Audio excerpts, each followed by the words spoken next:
want to go and fix my breakfast. Let me go back. Okay. Hey, it's Tuesday, Oh, I need December the keys. 6th. The keys? You want everything? Yeah. Hold on. Gotta get my keys. There you go. All right. So it's Tuesday, December 6th. And it's a little after 9 o'clock in the morning, and these guys have already been through the park. So this is the information center. It's defunct right now, closed for remodeling. The lady behind us at the gift store said. And we were waiting for them to open, so we're not going to wait anymore. Free camping over here, which is nice. So it looks like 1, 2, 3, 4, probably 8 campers you could squeeze in there. We were trying to get in that one all the way on the left over there, but it was just too muddy and too tight. And the guy on the right there's running his generator. We didn't want to be too close to them, so yeah, we parked right there. About 30 minutes ago, when we were walking from the bus to the gift shop behind me, you could hear a whole bunch of coyotes howling out there. It was really cool. I'd never heard coyotes before. Pretty sure they're coyotes. So I guess all these defunct automobiles are cars that just quit in the vicinity here, and they just leave them here. I don't know what the dealio is. There's a little Volkswagen wagon there with a huge rock in the back. That's cute, I guess. And there's the gift shop. So we're gonna go in the park here in a few minutes and see what we can see. And this is gonna be free for us because we bought our annual pass.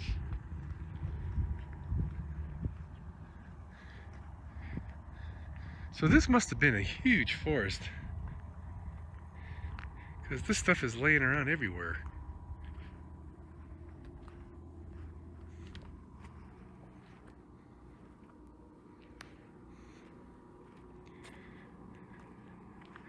Some of them are just gorgeous. Look how you can see the bark and everything.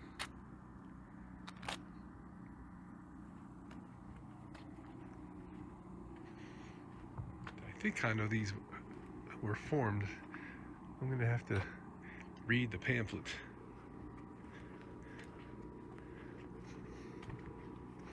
There's one up here that's hollow. Oh, look, there's one with a little cactus in it. Look at that cute little red cactus in there.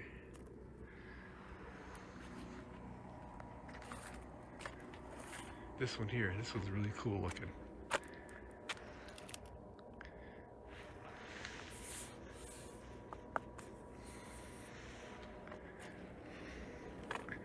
Look at the colors, man. Looks like people have been chipping pieces off.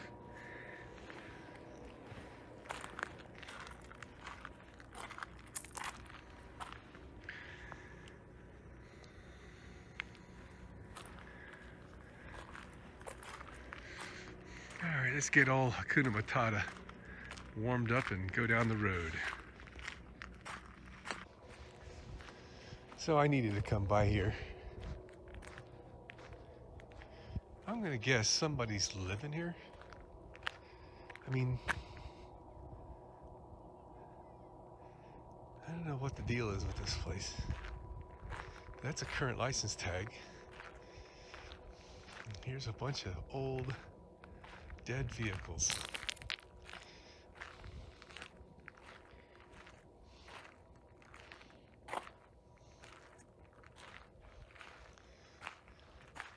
There's an S10.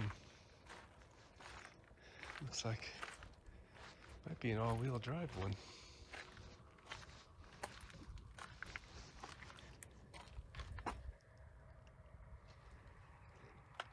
Oh, someone broke the back window. Guess they were going to steal the tire or something. It's flat, rotten. Pontiac.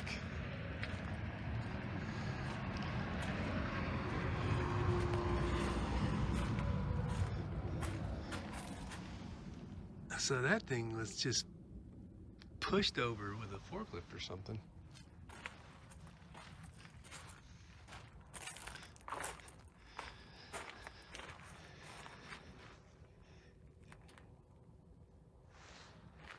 Just kind of ironic here, all these tires are in the back.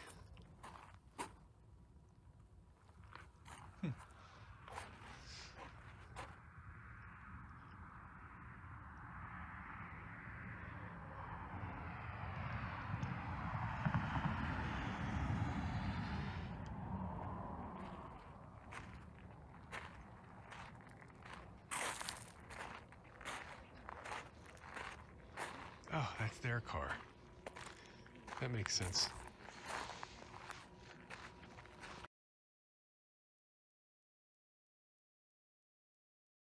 Alright, we just pulled in past the ranger station. Got to use our annual pass, so this is free.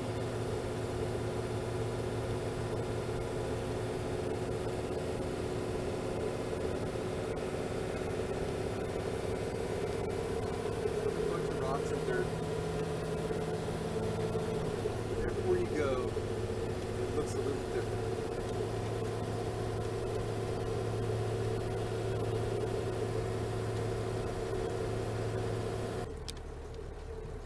So there's just pieces of the stuff strewn everywhere.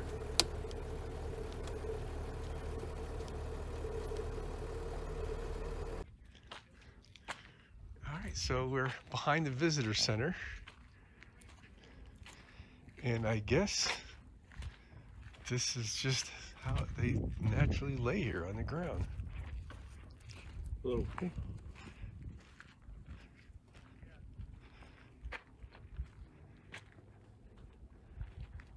Is it fluffy?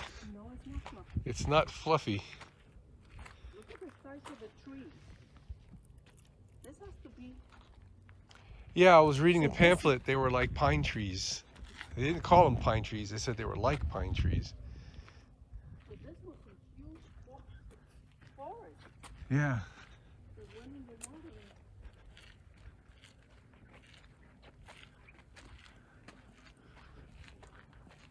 I wonder if what killed all the trees was the flood.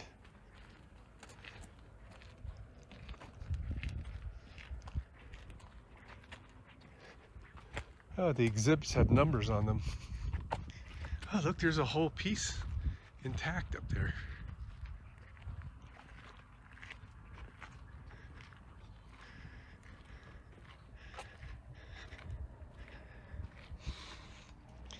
There's the visitor center right there. We're going to be heading that way, where that car's coming from.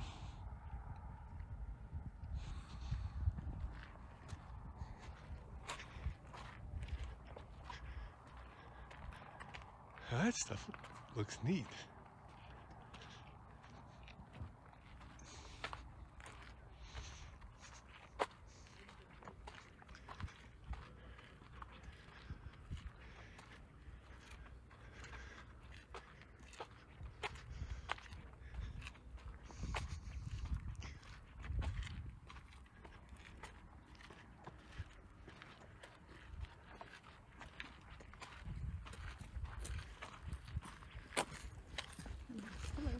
Hi.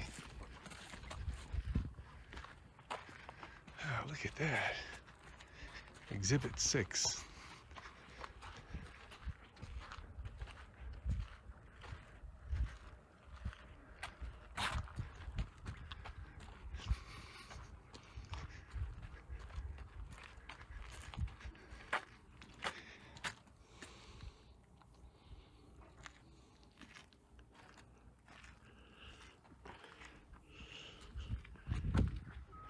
That is really neat.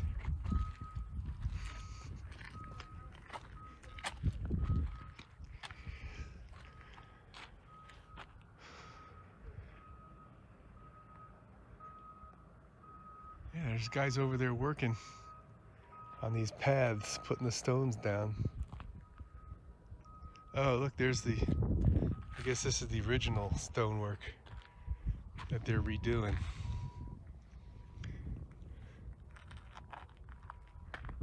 Here's another big one. I'm gonna head back, Okay. I don't want to soak myself. There's a lot of stuff up here. Okay. There's another one back there that is like a newspaper wall.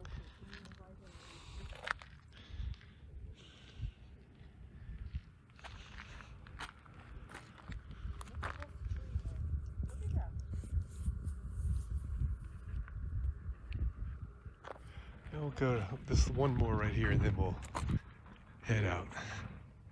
Like Barbara says, there's lots more to see.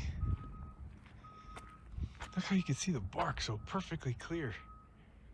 Or what used to be the bark.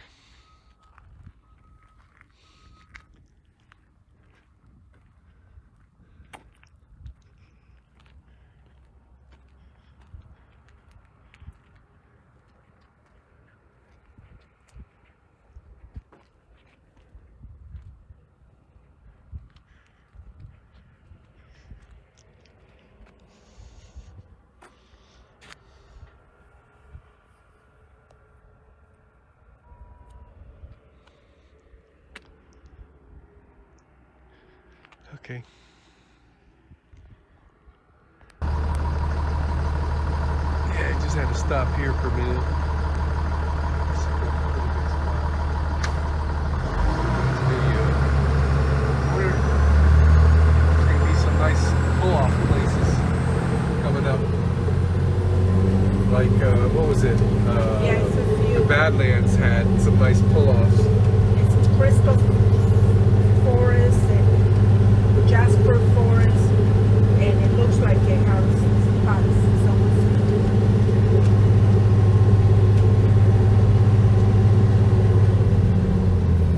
Another. Oh boy, look at that on the right.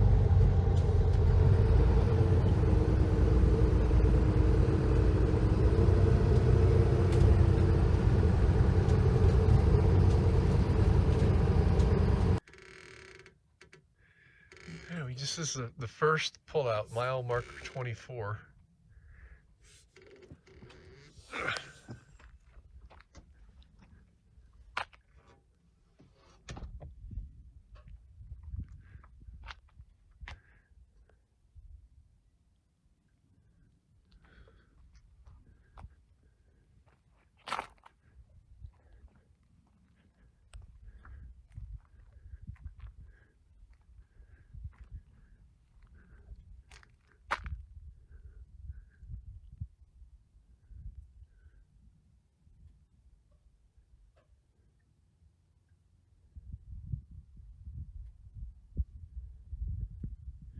So Meteor Crater wasn't all that far away from here. I wonder if that's it in the distance way over there on the horizon.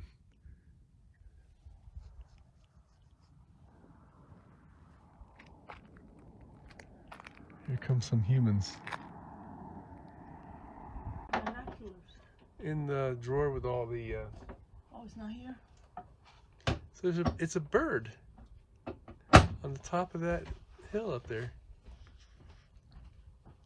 Or whatever you call that formation.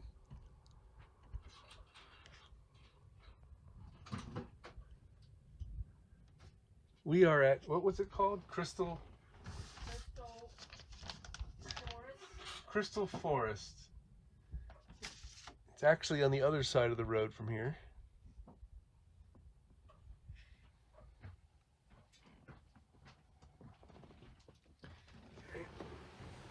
Over here.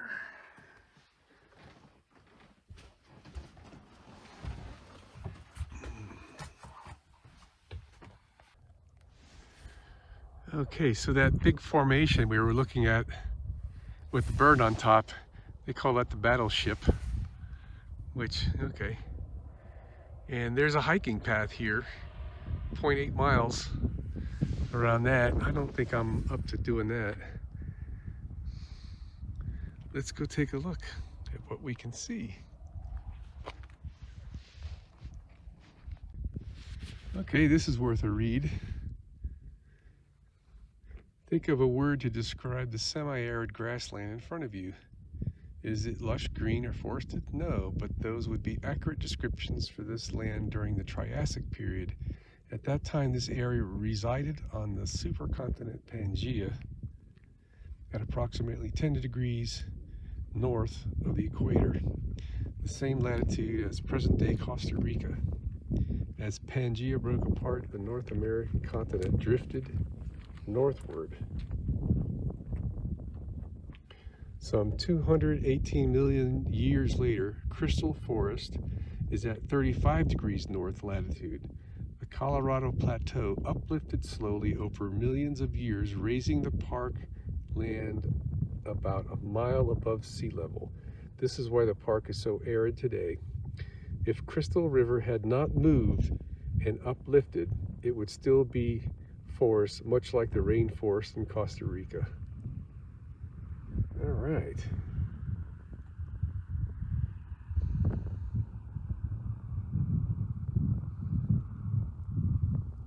Cool critters.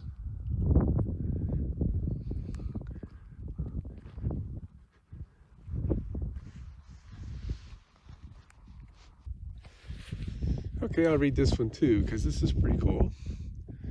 What happened to the trees? Approximately 218 million years ago, during the Triassic period, this spot was the edge of a river channel. Fallen trees crisscrossed the channel and adjacent floodplain. Periodic flooding buried some of those logs beneath layers of silt. Through time, silica-enriched groundwater percolated through the logs, replacing the organic molecules in the wood and creating a replica in quartz. Continuing erosion brings the quartz back to the surface. So the colors of stuff, the red and yellow and orange and purple are iron oxides, the black and gray are manganese, and the white stuff is quartz.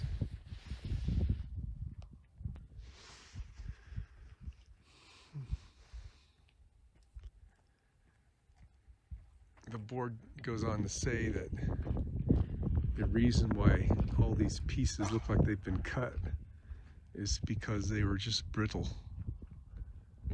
and eventually cracks formed in the lengths of the trees and they just snapped.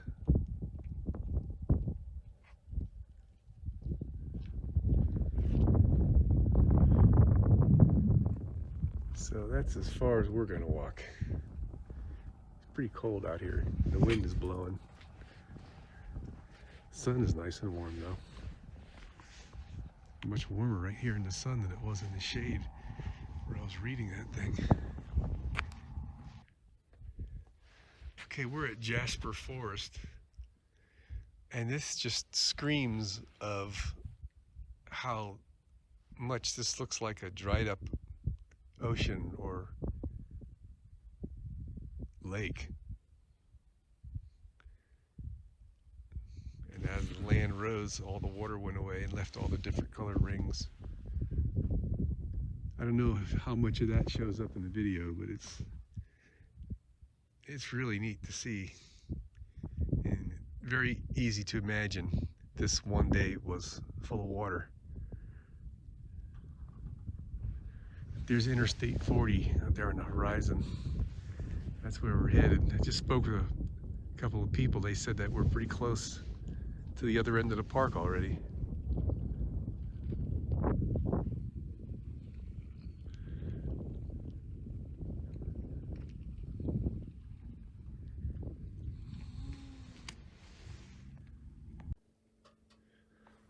This is the Agate, I guess that's how you pronounce it, Agate Bridge stop.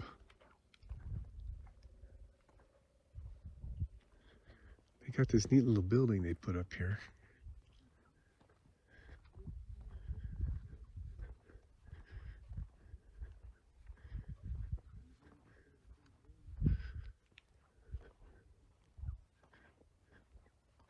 I think agate is a type of stone or mineral.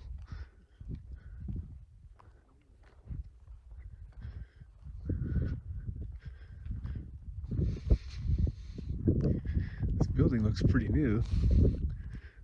Looks like they found some ancient windows to put in it. It really looks cool.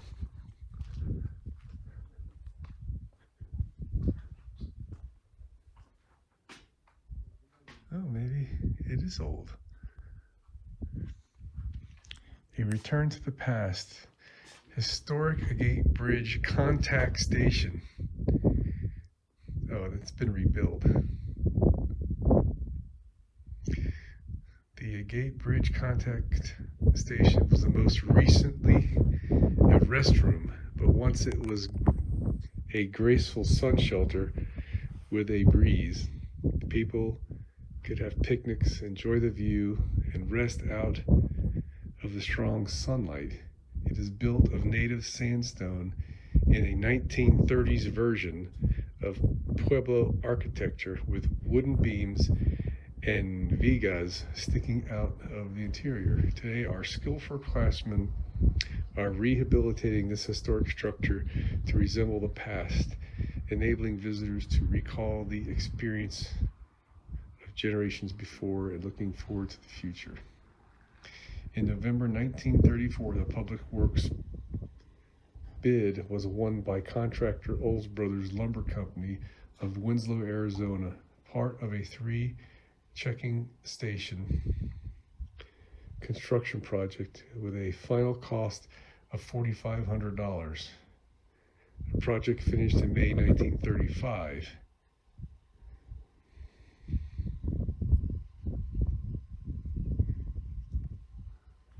This is far newer than that. Oh, look, there's used to be a drain pipe right there, I guess, in the stain of where the toilet was.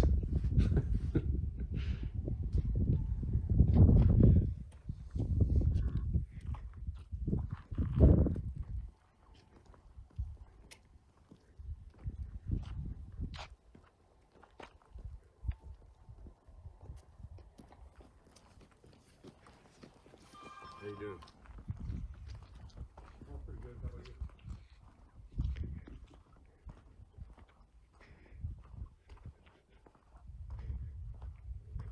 Oh, there's the bridge.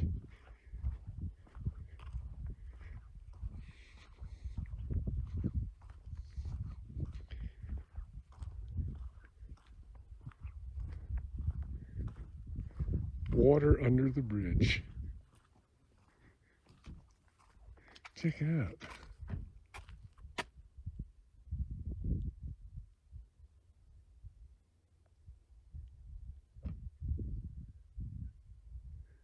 Well, that's kind of cool.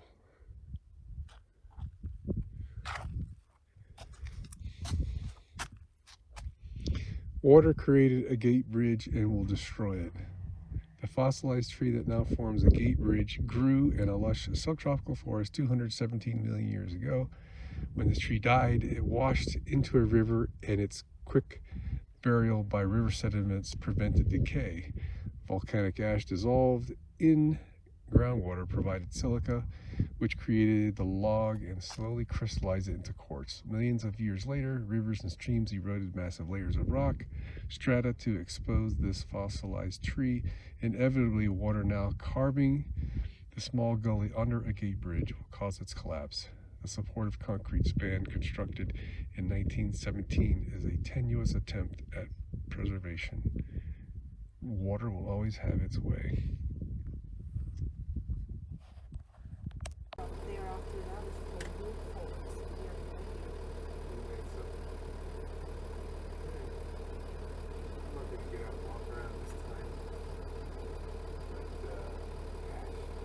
There's a tree sitting on top right there.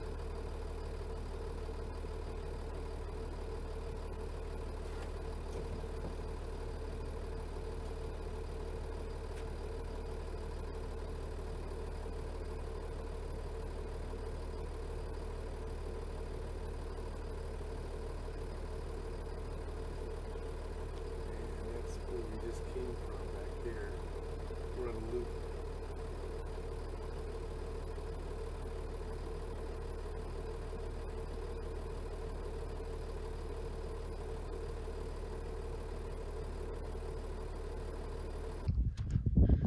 Okay, we're still on Blue Mesa Loop.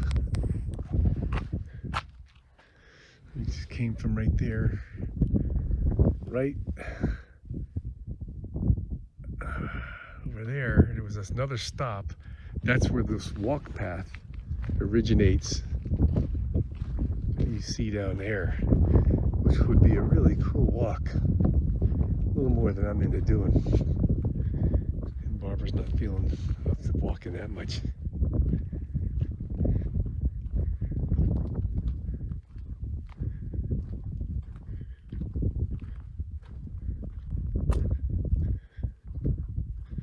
Look at all that.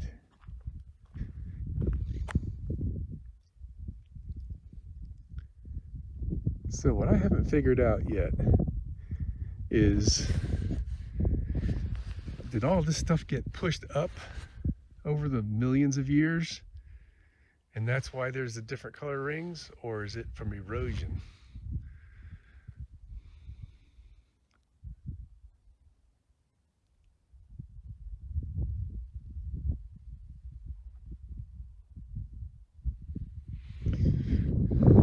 Might say so right here. The older man remembered Blue Mesa when the road came up from the west side.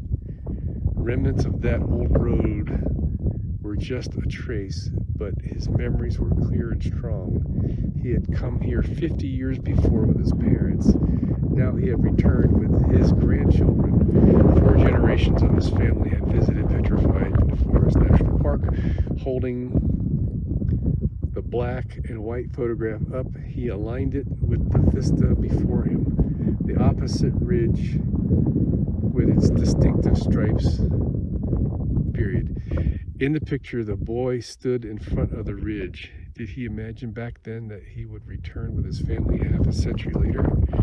Turning around, he smiled as his granddaughter took his picture in the same spot 5 decades before. For over a century, people have visited Petrified Forest, first as a national monument, now a national park. What is the difference between a park and a monument? Using Antiquities Act of 1906, presidents can set aside areas to preserve and protect places of scientific importance as national monuments. It takes an act of Congress to create a national park. The change from monument to park in Petrified Forest designation occurred in 1962. Generations of Americans and others from around the world have enjoyed the unique legacy of Petrified Forest. Now that is really cool.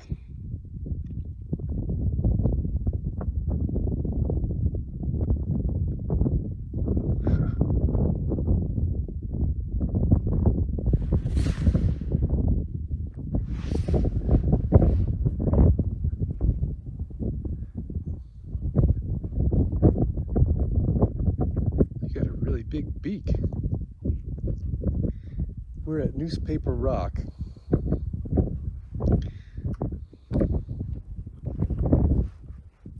It's okay, buddy. I ain't gonna mess with you. I'm here to see the Newspaper Rock.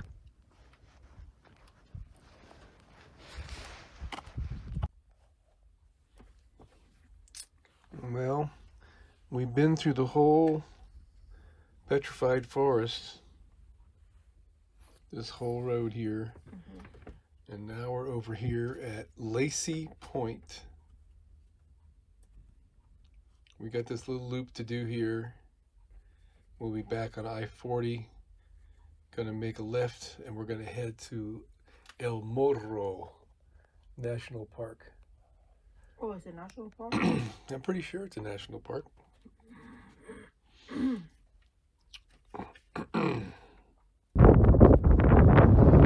So I just figured out why this is called Lacey Point, because this guy, John Fletcher Lacey, got the Lacey Act in 1900, which was approved in 1906 for protection of wildland.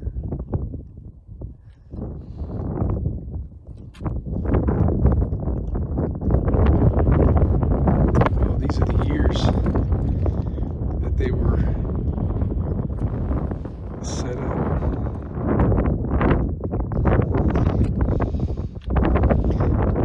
Can't really see the real specter because the clouds are covering the sunlight. There's a little spot right there that there's no sunlight, I mean no shade from the clouds. It really is bright. Kind of cold here. I'm gonna hang out here for just a little bit longer and see if I can wait long enough for the sun to come out. So I didn't record anything on the last two spots in the Painted Desert. I guess this is part of the Painted Desert. I mean, Petrified Forest. There was one spot that had some Indian carvings in the side of a rock. It's called Newspaper Wall. It was pretty good, but I don't think I'd have picked it up on the phone. It was something you needed to see with your binoculars.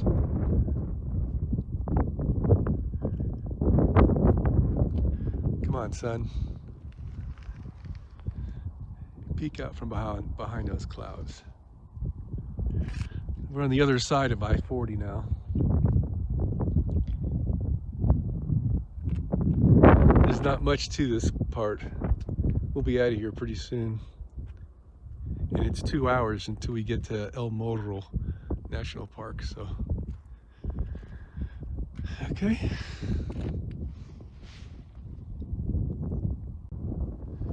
There's a little bit of sun coming out.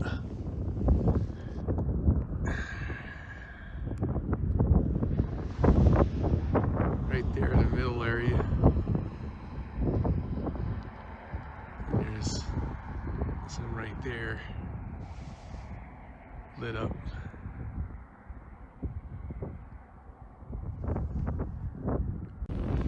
Okay, now we're on Pintado Point. We were back around the left over here a few minutes ago.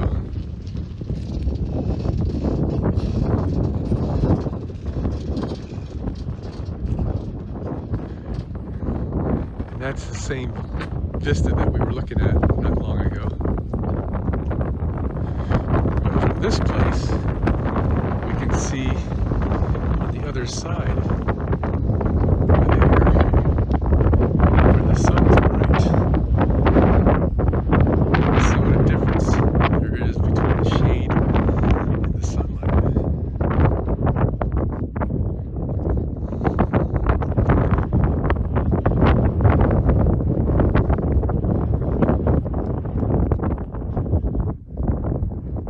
If I can get there soon enough before the darn clouds cover again.